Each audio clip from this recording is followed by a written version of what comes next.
Guys, মানুষ বেশি বিপদে পড়লে অন্যের সাহায্য চায়। তো ভিডিওটা দেখতে থাকুন গায়েস।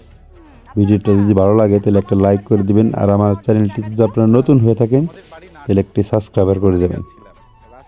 ওকে, ধন্যবাদ। ধান্দাবাজ মনে হইতেছে। না না, আমাদের বাড়িতে থাকতে দেওয়া যাবে না। না না, আপনারা যা ভাবছেন তেমনটা না। প্রথম কত ওই সবাই ওই একই কথা বলে, পরে সেনা তাদের আসল চরিত্রটা চেনা যায়। আমার বাড়িতে শোয়ার জায়গা নাই। কি বলেন ভাই, এত বড় বাড়িতে একটা শোয়ার ঘর হবে না? একটা ঘর দেন না ভাই। অনেক বড় বাড়ি, দেখছেন না, মেলা ঘর আছে, কিন্তু আপনারা তো অপরিচিত, আপনাকে শোয়ার জায়গা নাই। হ্যাঁ, আমরা একটা কাজে যাইতেছি, অন্য কেউ নাই, আপনারা বড় ওই দিকটায় যান, ওইদিকে যান, ওইদিকে খোঁজ করেন, পাওয়া যাবে। আশ্রয়টা বিপদে পড়ে যাচ্ছিলাম ভাই। চৌধুরী ভাই ডিস্টার্ব করতেছেন কেন? বললাম না যে আমরা একটা কাজে যাইতেছি, যান না, যান। আরে যান না, এদিকে যান।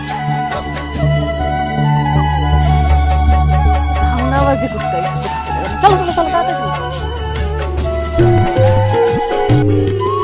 মা, আন্টি, হয়েছে কি, ও আমার বউ, হঠাৎ করে আমাদের গাড়িটা নষ্ট হয়ে গেছে, আর ও অনেক অসুস্থ হয়ে পড়েছে, অনেকবার বমিও করেছে, মনে হয় প্রেশারটা লো হয়ে গেছে।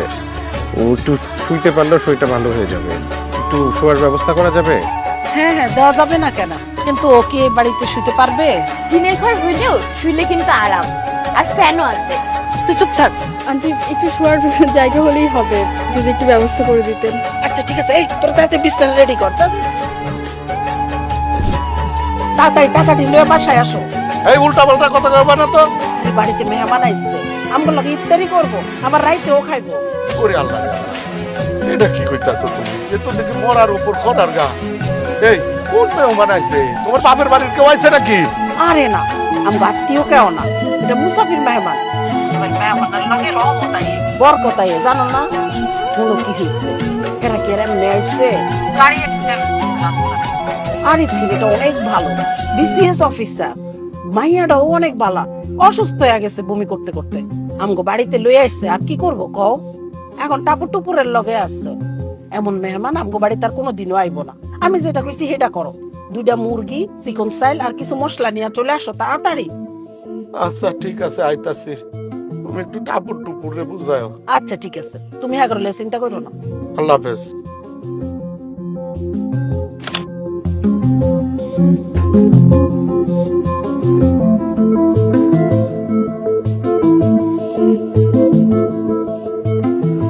মা, আমার গড়িতে জামা হইব না? না হইব না, দেখো না বাড়িতে মেহমান আইছে, হ্যাঁ অনেক বড় লোক মানুষ, এখন আপ্যায়ন করাইতে হইব না। মন খারাপ করো না, নতুন ভাইয়া আপু পাইয়া তোমাকে ভালো লাগতেছে না? হ মা, খুব ভালো লাগতেছে। আর তারা তো বড় মানুষ, ভাইয়া তো বিসিএস ক্যাডার, আর বিসিএস ক্যাডার হলো অনেক বড় অফিসার। আর টুপুর, তুই মন খারাপ করিস না। হুজুর কি বলতে মনে নেই যে মেহমান হইলো আল্লাহর দ্বারা উপহার। মাশাআল্লাহ, আমার ঠাকুর অনেক কিছু জানে। মারে, নতুন জামা তো একদিন পুরান হয়ে যাবো নাকি, কিন্তু মানুষের মন খুশি হইলে সেটা কোনোদিনও পুরান হয় না। তোরা ধইরা নে, তোদের নতুন এই আপু ভাইয়া তোদের জন্য ঈদের উপহার। হ্যাঁ যাও মা, যাও, নতুন আপুর সাথে একটু গল্প করো, যাও।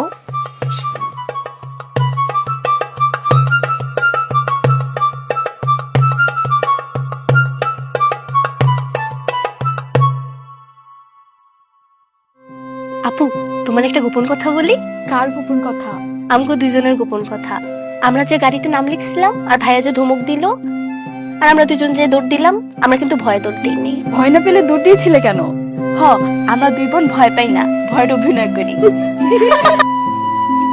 কি ব্যাপার, কি নিয়ে হাসাহাসি করা হচ্ছে শুনি?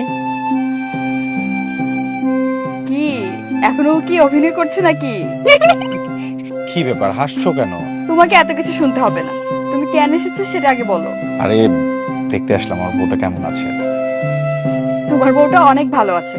যেখানে এই টাপুর টুপুরের মতো দুটো দুষ্টু বুড়ি আছে, সেখানে কেউ ভালো না থেকে পারে? আচ্ছা, আমাদের গাড়ির কি অবস্থা বলো তো? আরে ওখান থেকেই আসলাম, মেকানিক এসেছিল, অনেক চেষ্টা করলো, কিছুই করতে পারলো না। বললো যে কালকে ঈদের নামাজের পরে এসে ঠিক করে দিয়ে যাবে। মনে তো হচ্ছে এবারে ঈদটা টাপুর আর টুপুরের সঙ্গেই কাটাতে হবে। এই পারবে তো?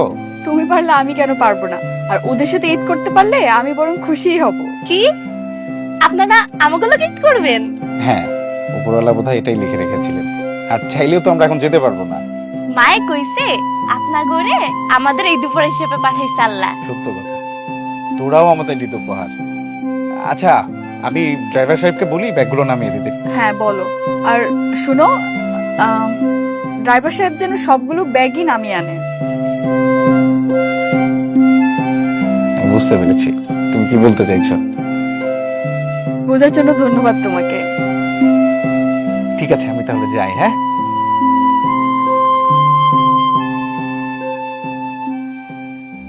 এদিকে আসো, এদিকে আসো। এ কি কইলো, পলা মাইয়া নাকি আমাকে লগে ঈদ করবো? শুনছি তো, আমার সামনেই তো কথাটা কইছে। খুব ভালো হইব, এত বড় অফিসার আমগো লগে ঈদ করব। আর টাপুরা টুপুরের ঈদ তো আরো বেশি আনন্দের হইব। সেটা তো হইবই বউ, কিন্তু আমি ভাবতাছি এত বড় মানুষ আমাকে লগে ঈদ করব, আমরা তো ওই ব্রয়লারের মুরগি আর মোটা চালের ভাত ছাড়া কিছু খাওয়াইতে পারুম না। বাড়িতে গেলে আর বাপ মা আরে তো পোলাও, মাংস, কাবাব, কোরমা কত কিছু খাওয়াইতো। আর আমরা খালি বউ, আমাকে স্বাদ আছে কিন্তু সাধ্য নাই। এই শুন, এই দুইটা বালা স্বপন কর্মকারের কাছে বন্ধক দিবা। হ্যাঁ। 10,000 টাকা নিবা, নিয়া ওই মাইয়াটার জন্য একটা শাড়ি আনবা, আর ওই পোলাটার জন্য একটা পাঞ্জাবি নিও। এই শেষ সম্বল তুমি দিয়া দিতেছো? আর কিচ্ছু হইব না, আমরা কষ্টে মষ্টে আবার এটা ছুটাইয়া নিয়ে আসবো না। তুমি এখন তাড়াতাড়ি যাও, মাছ, মাংস, পোলাও, চাল, মশলা সব নিয়ে আইবা। ঠিক আছে, তাহলে আমার মায়া দুইটার জন্য